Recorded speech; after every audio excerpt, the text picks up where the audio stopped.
emphasis on law enforcement without adequate attention to the decay of moral values. And on the foreign scene, the United Kingdom government is set to apologize and pay compensation to those tortured during the Mau Mau uprising in Kenya in the 1950s. Foreign Secretary William Hague is expected to announce compensation of £14 million in the region. More than 5,000 Kenyans were allegedly mistreated, some through torture, by the then British administration. Well, there you have it. Sunrise Daily continues.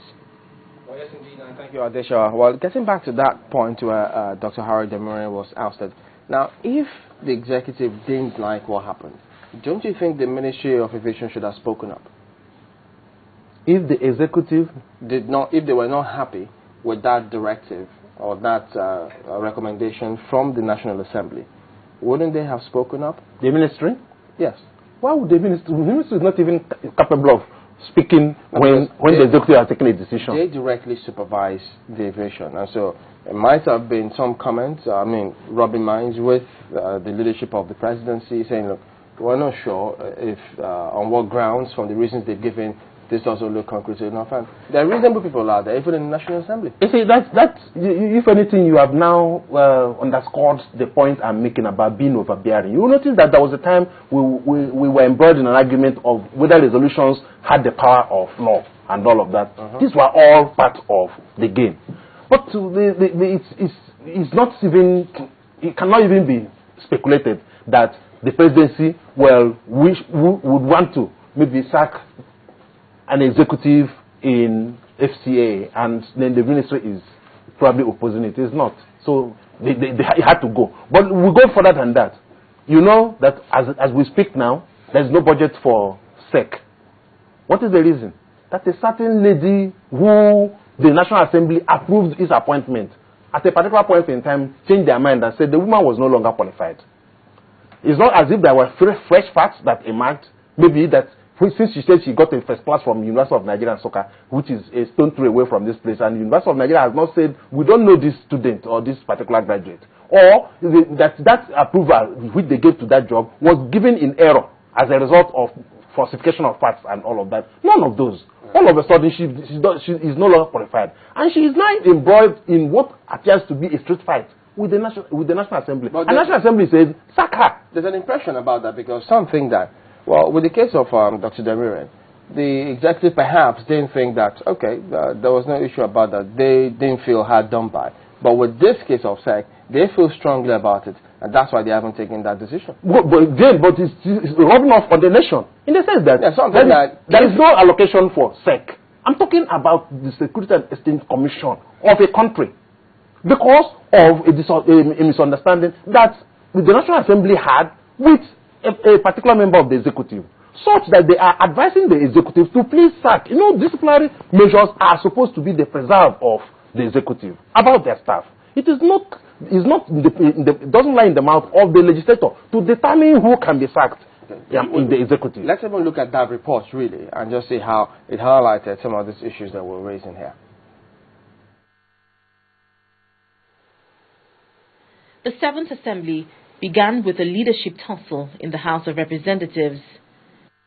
Against the calculations of the ruling People's Democratic Party, Representative Aminu Tambuwal and his deputy Emeka Ihedioha emerged as the Speaker and Deputy Speaker of the House of Representatives.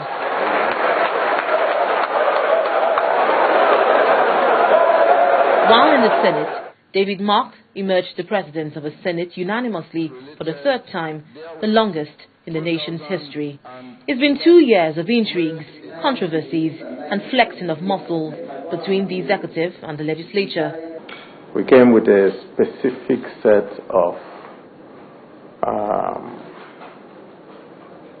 goals that we must be able to achieve, and we're on the way to achieving those goals that we set for ourselves. The past 2 years, federal lawmakers in both chambers conducted several high-profile investigations. Most memorable were investigations into the management of fuel subsidy, the BPE probe, the capital market probe, and the probe of pension administration, to name a few. after a public investigation into the management of fuel subsidy that was closely monitored by Nigerians, the House Committee presented a report that outlined endemic corruption, entrenched inefficiency, and a scheme which has been defrauding Nigerians for years. However, the credibility of the report was called to question following allegations of bribery against the chairman of the panel, Representative Farouk Lawan. The lawmaker was accused of receiving $620,000 from oil marketer Mr. Femi Otedola to clear his company of any wrongdoing in the fuel subsidy probe. The truth will always prevail. And that was not the only controversy in the National Assembly. The investigation into the collapse of the capital market saw the hunter become the hunted. I should not be subjected to what you subjected me to because the SCC did not give you 5 million naira in cash on Tuesday, the 13th of March. Strong issues of corruption have been made against the committee. So it is our hope that you will investigate me deeply and investigate the committee too. In the aftermath of the investigation into the collapse of the capital market, the House of Representatives took a resolution calling on the executive to remove the Director General of the Securities and Exchange Commission, Ms. Aruma Ote. But the executive has refused to implement that resolution and several other key resolutions reached by the National Assembly. This has often strained the relationship between both arms of government. The strain is clearly seen in the face-off between the executive and the legislature over the 2013 budget. This year, for the first time, the executive took their budget estimates on time. The National Assembly considered it and passed it. Nevertheless, how has the National Assembly contributed to the development of the country in the last 2 years? If you want to ask, in judging in terms of bills, I think we have not done very badly. More than ever before, the 7th Assembly has exerted its independence and rejected any form of interference from the executive. Linda Akibe, Channels Television News. Well, some of the issues which we're focusing on, as you've seen highlighted in that report about the 7th Assembly. Well, part of what also, comes to our minds, even though it was not captured there, was the constituency project. Now, you know that you have said, how do we even assess what they've done? We don't know how much they earn to say how many laws have you passed, because essentially they're lawmakers. But they also think that our constituencies should be seen, they should see us as doing something. And then that's where the question of the constituency project comes in, which was perhaps referred to there as part of the budget.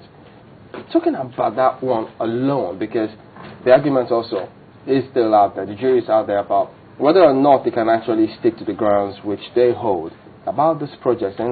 Let the executive be the ones to do some of these things, but that also comes up. Do you think that was also what they should be focusing on now? It shouldn't have even come up in the first place. Well, my opinion on the constituency project is very clear. I've made that opinion known, on this station about 2 times or so. And what I've always said is that if somebody wants to get into the legislature, he should know what is expected of him, that he's going to make laws. Indeed, this romanticization of oversight function has a lot of questions on it, such that the typical legislator is more bothered about oversight function than making laws.